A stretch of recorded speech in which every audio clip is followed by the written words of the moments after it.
dengan dua modal ini, menurut beliau ini kedepannya diharapkan seorang anak ini bisa mencapai hidup bahagia.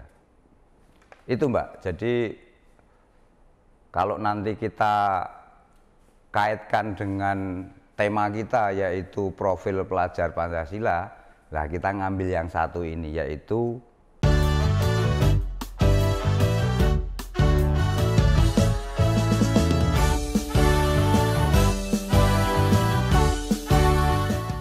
Halo Sobat Pendidikan, Assalamualaikum warahmatullahi wabarakatuh.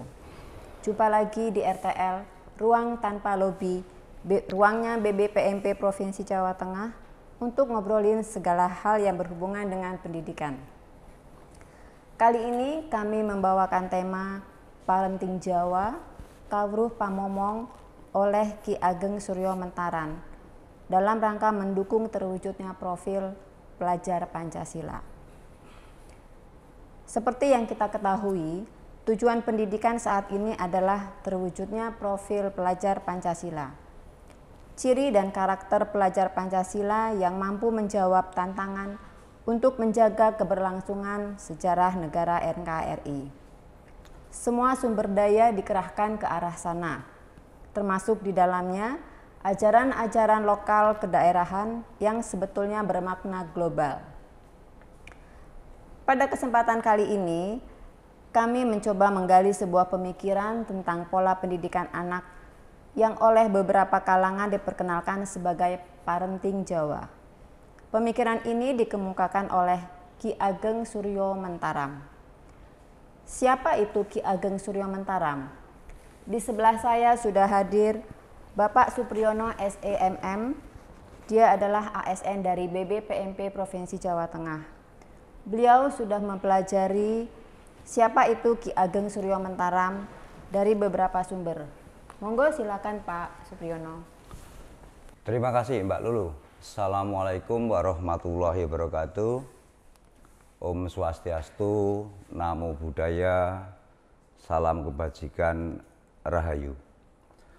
Saudara-saudara sebangsa setanah air, kali ini kita ketemu dengan salah satu pemikir Jawa, yaitu Ki Ageng Suryo Mentaram. Mungkin banyak di antara kita yang belum begitu mengenal, belum familiar dengan beliau, dengan tokoh kita satu ini. Baiklah, sedikit kita perkenalkan. Ki Ageng Suryo Mentaram, nama kecilnya adalah Bendoro Raden Mas Kudiarmaji. Beliau adalah putra dari Sri Sultan Hamengkubuwono ke-7, sehingga dia adalah termasuk darah bangsawan. Beliau lahir di tahun 1892 dan meninggal di tahun 1962. Sebagai bangsawan, dia mendapat pendidikan yang cukup, pendidikan yang baik, sedangkan untuk ilmu agamanya, dia adalah murid langsung dari Kyai Haji Ahmad Dahlan, yang kita kenal sebagai pendiri Muhammadiyah. Sejak kecil, dia gemar belajar, terutama sejarah, filsafat, agama, sehingga dari kegemaran dia belajar ini membuat hidupnya resah, hidupnya gelisah. Dia ingin mencari hakikat kehidupan. Singkat cerita, dia tidak nyaman, tidak kerasan hidup di keraton, sehingga di usia sekitar 18 tahun, pada saat dia sudah mendapatkan gelar pangeran, pada saat diangkat sebagai pangeran, beliau bergelar Gusti Bendoro Pangeran Haryo Suryo Mentaram atau Mataharinya Mentaram. Tetapi kegelisahan dan keresahan akhirnya membawa dia keluar dari keraton, menanggalkan gelar bangsawannya, sampai dia menetap di sebuah desa, yaitu di desa Bringin. Bringin itu sebuah desa di sebelah utara Salatiga, kalau sekarang masuk di wilayah Kabupaten Semarang, Provinsi Jawa Tengah. Nah, di sana dia mendapat julukan Ki Ageng Suryo Mentaram. Oh iya Pak Pri, ternyata dia seorang bangsawan yang kemudian karena tidak cocok dengan jiwanya dia menanggalkan kebangsawanannya itu. Ada juga sumber yang mengatakan kalau beliau termasuk pahlawan ya, apakah itu sudah diakui atau masih dalam begini Mbak Lulu, ya maaf ya begini, jadi kalau urusan pahlawan ini kan relatif. Jadi masyarakat sekitar itu memang pernah ada pemikiran untuk mengusulkan Ki Ageng Suryo Mentaram ini menjadi pahlawan. Ada sedikit sejarahnya, yaitu bahwa setelah dia menetap di Bringin, dia bersama-sama beberapa temannya yang disebut sebagai Manggala 13, yang salah satunya itu adalah Ki Hajar Dewantara, yang nanti kita kenal sebagai pendiri Taman Siswa. Nah, sebetulnya Ki Hajar Dewantara bersama teman-temannya inilah yang mendirikan Taman Siswa. Nah, salah satu buktinya adalah yang sekarang menjadi gedung pusat Taman Siswa di Jogja, ini adalah rumah Ki Ageng Suryo Mentaram yang dihibahkan kepada perguruan Taman Siswa. Kemudian satu lagi Mbak Lulu, jadi pada saat kedatangan penjajah Jepang di Indonesia, itu Ki Ageng ini mempunyai pemikiran agar Indonesia, waktu itu belum berdiri ya, itu mempunyai pasukan sendiri. Nah, kemudian gagasan beliau ini diimplementasikan atau diwujudkan dengan mengirim surat ke penguasa Jepang di Indonesia agar diizinkan kita ini atau bangsa Indonesia ini memiliki pasukan sendiri. Berkali-kali berkirim surat, tetapi tidak disetujui. Akhirnya beliau ini menghadap sendiri kepada pimpinan penguasa Jepang di Jakarta, yang akhirnya diizinkan. Nah, maka di Indonesia berdirilah yang namanya PETA atau Pembela Tanah Air, yang nanti kita kenal atau kita tahu ini adalah cikal bakal dari TKR, BKR yang kemudian kesininya menjadi TNI ya. Beliau juga pernah menulis sebuah buku kecil gitu, kalau tidak salah ingat itu diberi judul Jimat Perang. Nah, ini diberikan kepada Presiden Soekarno sehingga banyak pemikiran beliau di dalam buku ini menjadi inspirasi pidato-pidato Presiden Soekarno yang sangat fenomenal itu Mbak. Jadi yang namanya pahlawan ini ya sebetulnya hanya pemikiran masyarakat setempat di daerah Bringin, di daerah Salatiga. Untuk follow up-nya ya terserah pemerintah daerah, gitu Mbak. Oh iya Pak. Tadi dari penjelasan Pak Supriyono, ajarannya Ki Ageng Suryo Mentaram ini begitu banyak ya. Betul. Dan ternyata bisa diperas menjadi 6 kata, 6 SA. Yaitu 1, sak butuhe, kedua sak perlune, ketiga sak cukupe, keempat sak benere, kelima sak mestine, yang keenam sak penae. Itu kan semua dalam bahasa Jawa ya Pak Pri ya? Iya. Mungkin Pak Pri bisa menjelaskan artinya supaya sobat pendidikan bisa paham. Ya, betul sekali Mbak Lulu. Jadi sebetulnya pemikiran atau hasil perenungan Ki Ageng Suryo Mentaram ini cukup banyak. Kalau di dalam buku ini sampai setebal begini ya, ini terdiri dari 4 jilid. Tapi kalau kita peras, kita mampatkan begitu, itu memang jadinya hanya 6 ini tadi. Kelihatannya mudah sekali, sak butuhe, sak perlune, sak cukupe, sak benere, sak mestine, sak penake, itu kayaknya sederhana sekali. Tetapi yang sulit adalah kebanyakan dari kita ini nggak ngerti takaran atau ukuran yang pas untuk diri kita sendiri. Untuk badan kita sendiri itu nggak ngerti takaran atau ukuran yang pas tuh yang seperti apa. Jadi misalnya sak butuhe, berapa sih yang kamu butuhkan? Kamu merasa cukup itu seberapa sih? Kemudian yang kamu perlukan itu jumlahnya seberapa? Kemudian yang namanya sak benere, sebenarnya. Lah yang benar menurut kamu itu yang seperti apa? Kemudian selanjutnya sak mestinya, sak mestine, semestinya. Lah yang semestinya menurut kamu, versimu itu yang kayak apa? Nah, kemudian sak penake.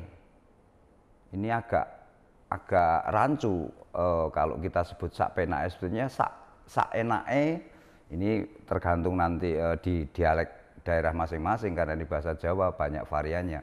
Sak penake. Nah, yang penak, yang enak menurut kamu itu yang seperti apa? Lah inilah variabel-variabel ini yang masing-masing orang mempunyai ukuran dan relativitasnya masing-masing, sehingga ini menjadi ilmu yang sulit.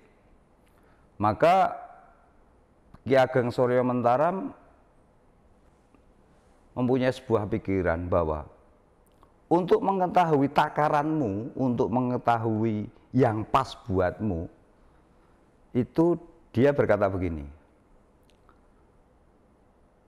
ambillah jarak dirimu dari dirimu, sehingga kamu akan tahu semua itu. Analoginya kan begini Mbak Lulu, kalau mata kita menempel pada sebuah lukisan misalnya, ya kita nggak akan tahu lukisan itu baik, lukisan itu indah, kan nggak mungkin tahu. Nah, tapi pada saat kita sudah mengambil jarak antara mata kita dengan lukisan itu, kita akan tahu bahwa lukisan itu indah, lukisan itu jelek, dan lain sebagainya. Yang paling gampang aja lah, saya ini punya istri. Pada saat saya mencium istri saya, karena mata saya itu begitu dekat, hampir nggak ada jarak dengan wajah istri saya nggak akan ngerti istri saya itu cantik atau jelek, kan nggak ngerti. Tetapi pada saat saya sudah ngambil jarak dari wajah istri saya, nah saya baru tahu, oh ternyata istri saya cantik sekali. Itu Mbak ajarannya. Berarti jadi intinya harus ada jarak betul dari kita dengan objek yang akan kita jadikan sebagai ini. Iya betul Mbak Lu. Jadi intinya ajaran Ki Ageng ini, bagaimana caranya diri kita bisa mengambil jarak dari diri kita untuk mengetahui siapa kita dan apa yang kita perlukan. Gitu Mbak Lulu. Terus benang merahnya dengan profil pemuda Pancasila tadi gimana ini Pak? Gini Mbak Lulu, jadi di ajarannya Ki Ageng Surya Mentaram ini banyak sekali. Ya salah satunya adalah ilmu pamomong. Ya ini yang nanti akan kita bicarakan.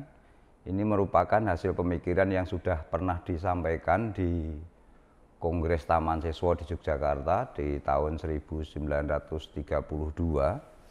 Jadi intinya adalah di dalam ilmu pamomong ini, kita ini sebagai orang tua ini, sebagai pendidik katakanlah begitu, mendidik orang tua mendidik anak, ini kan mempunyai tujuan ya Mbak ya. Tujuannya itu menurut beliau ini ada dua nih. Yang satu, intinya adalah agar anak ini bahagia ini tujuan utamanya. Tetapi kalau kita pecah lagi bisa menjadi dua, yaitu nomor satu, agar anak ini wasis serawung. Wasis serawung. Ini bahasa Indonesianya moga-moga pas ya. Ini pandai bergaul. Nih. Kemudian yang kedua, ini wasis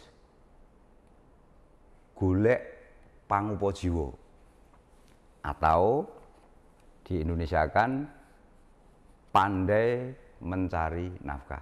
Nah, dengan dua modal ini menurut beliau ini kedepannya diharapkan seorang anak ini bisa mencapai hidup bahagia. Itu Mbak, jadi kalau nanti kita kaitkan dengan tema kita yaitu profil pelajar Pancasila, nah kita ngambil yang satu ini yaitu wasis bergaul atau wasis serawung atau pandai bergaul. Karena ujung dari sini ini adalah salah satu karakternya kan berkebinekaan global ya Mbak ya. Iya. Nah itu, jadi benang merahnya di situ. Seorang anak akan bisa berkebinekaan global, kuncinya adalah kalau dia wasis serawung atau pandai bergaul. Ini Mbak benang merahnya. Mungkin bisa dijelaskan lagi Pak, maksudnya dari wasis bergaul ke kebinekaan tadi, kebinekaan global. Oh ya. Gini Mbak, jadi kita bermula dari tujuan pendidikan yaitu agar anak wasis bergaul. Nah kita sekarang bicara syarat untuk wasis serawung atau pandai bergaul. Nah kalau kita tarik ke dalam, Mbak Lulu bisa bergaul dengan temannya karena apa? Saya yakin karena Mbak Lulu mempunyai kasih sayang kepada temannya itu. Nah ini Mbak benang merahnya. Jadi seorang anak akan pandai bergaul, akan bisa bergaul, itu modalnya harus tertanam di hatinya adalah kasih sayang. Ya.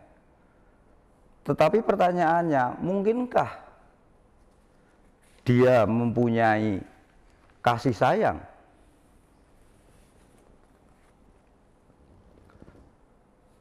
Kalau dia tidak memiliki penghargaan dan penghormatan kepada orang lain. Nah, kasih sayang inilah yang akan memunculkan penghormatan kepada orang lain, penghargaan kepada orang lain, dan lain sebagainya, yang akhirnya adalah dia akan menghargai yang namanya perbedaan. Ini yang sekarang ini lagi tren-trennya Mbak, karena Indonesia ini ada orang mengatakan sudah darurat toleransi. Jadi intoleran, gerakan-gerakan intoleran, gerakan-gerakan pemecah belah ini hanya bisa diantisipasi kalau menurut Ki Ageng nih, yaitu dengan menumbuhkan rasa rasa kasih sayang kepada anak, kepada generasi kita. Karena dengan rasa kasih sayang ini secara otomatis akan menjauhi rasa congkrah. Congkrah itu perselisihan.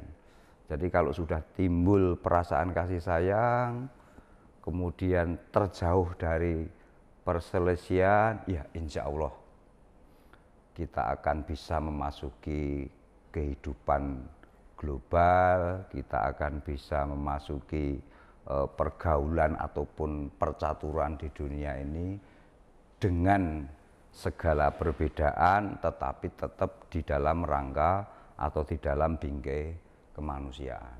Ini benang merahnya, Mbak. Jadi sekali lagi yang ingin kita tekankan bahwa harus sejak dini anak ini diajari atau ditumbuhkan rasa rasa kasih sayang. Itu intinya, Mbak. Kalau begitu, dari ajarannya Ki Suryo Mentaram ini, konsep-konsepnya seperti apa, Pak? Jadi supaya kita bisa menuju menjadi orang yang berkebinekaan global itu. Iya, Mbak Lulu. Jadi kalau Ki Ageng Suryo Mentaram ini kalau bisa dikatakan pemikir ya pemikir, tetapi sebetulnya dia hanya untuk hal ini loh ya, Mbak ya, untuk kasus ini, untuk kasus mendidik anak untuk menumbuhkan rasa kasih sayang ini, yang dia sampaikan ini sebetulnya tataran praktis, tataran kehidupan kita sehari-hari, terutama di dalam lingkungan keluarga. Jadi di dalam bukunya dia mencontohkan langkah seorang pendidik untuk mendasari anak kepada rasa kasih sayang ini. Dia contohkan menjadi 13. Ya, kita nanti satu persatu coba kita kupas selanjutnya yang 13 ini. Moga-moga diberi waktu yang cukup ya, Mbak. Yang nomor 1 ini, maaf ini masih banyak sekali bahasa Jawa ya, karena memang agak sulit untuk mengartikan atau menginterpretasikan ke dalam bahasa Indonesia dengan pas sekali ya, tapi kita pas-paskan, semoga pas gitu aja ya, ilmunya pas ya. Jadi nomor 1 ini misalnya ini, Mbak, kita mempunyai seorang anak, kemudian anak ini digendong orang lain atau diajak orang lain, kemudian si anak ini nangis nih, kemudian orang tuanya bilang begini, iya nang, jane iki ya ora apa-apa digendong kae, ini wong pancen kae iki sok nakal kok. Nah, kata-kata sok nakal ini loh, ini secara tidak langsung ini menanamkan perasaan kepada seorang anak itu ya, tertanam di dalam hatinya tuh, orang yang akan ngajak saya ini suka nakal nih, besok nggak mau lagi diajak itu. Nah, itu menumbuhkan rasa tidak suka ya. Iya, ya. Jadi itu contohnya yang pertama. Kemudian yang kedua, nih contoh lagi nih yang kedua. Misalnya kita mau memandikan anak, kemudian anaknya tidak mau. Kemudian si orang tua bilang begini, le cah bagus, engko nek kowe ora gelem adus, engko mesti kalah bagus karo si anu kae. Nah, nanti kalau kamu nggak mau mandi, kamu akan kalah ganteng dengan si itu.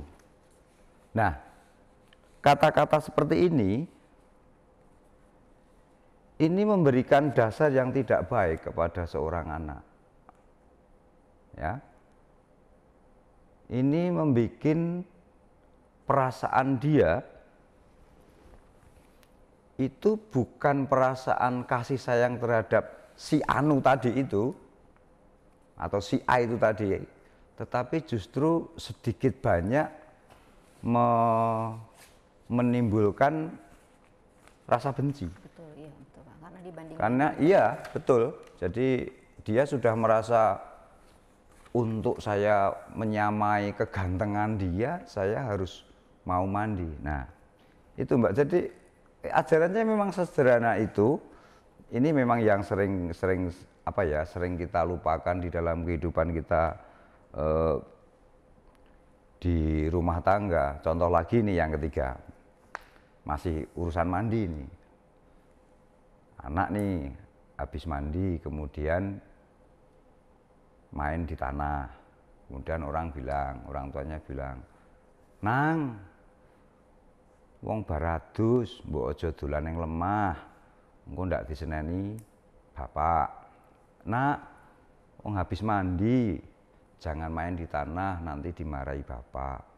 Nah, kata-kata seperti ini juga menimbulkan rasa nggak suka dengan orang tuanya.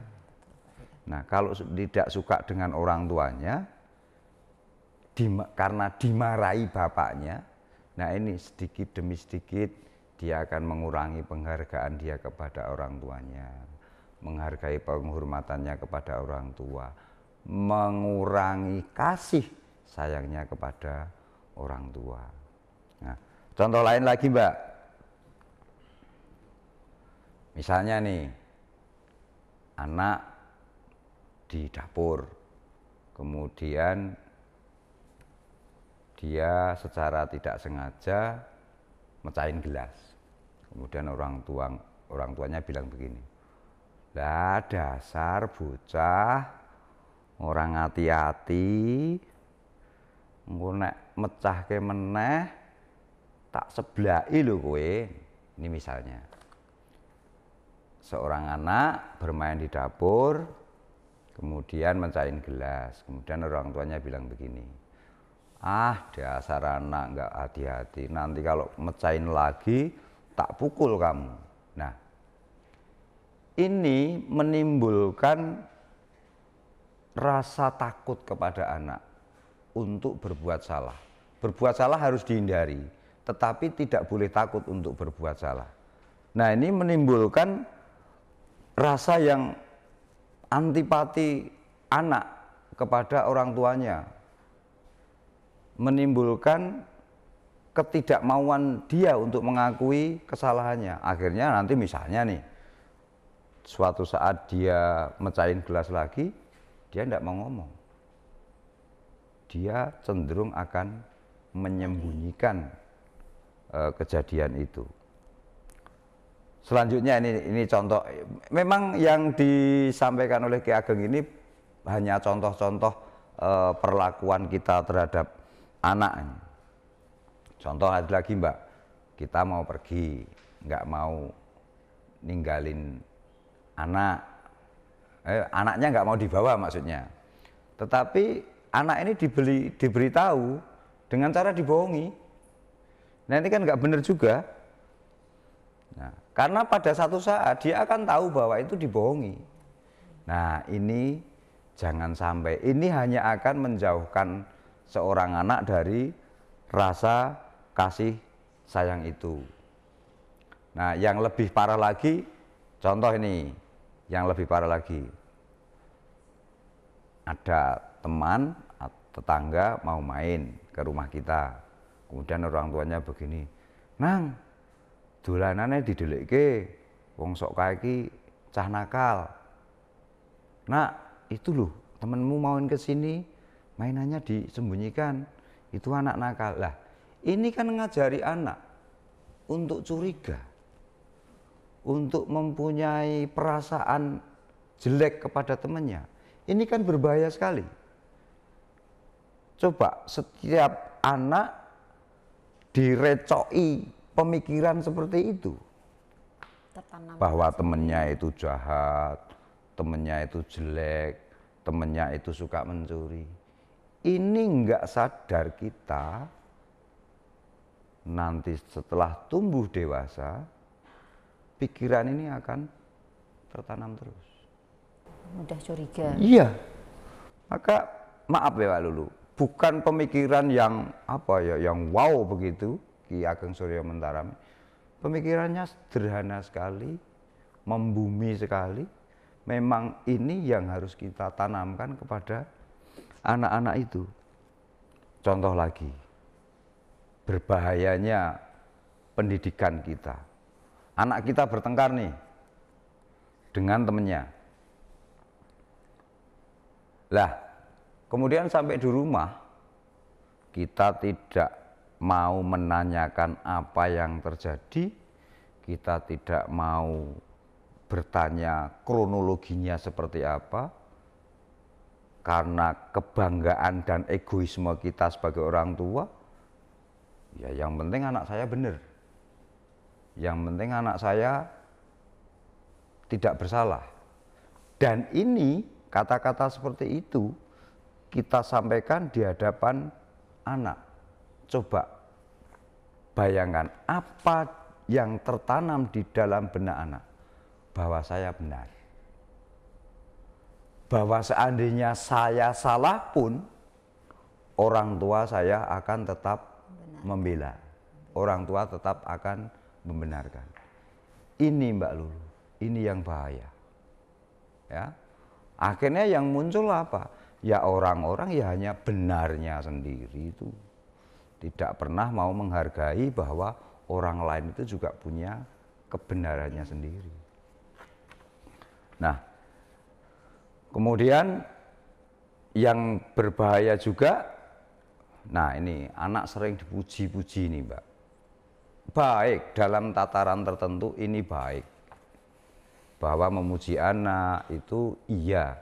Tetapi kalau sudah sampai kepada kelewat batas, kedepannya nih orang atau seorang anak ini ya hidupnya hanya akan bahagia kalau dipuji orang lain. Ya, karena sudah terbiasa dari kecil, dia selalu dipuji, dia selalu apa ya, istilah Jawanya itu diumbul-umbul kayak begitu. Nah ini menurut Ki Ageng Surya Mataram nggak baik juga untuk ke depan. Kemudian ada lainnya juga, jadi kita tambahin lagi, nih ini yang sering kita lakukan juga Mbak Lulu. Kita punya anak, kita menyuruh anak untuk melakukan sesuatu harus dengan upah.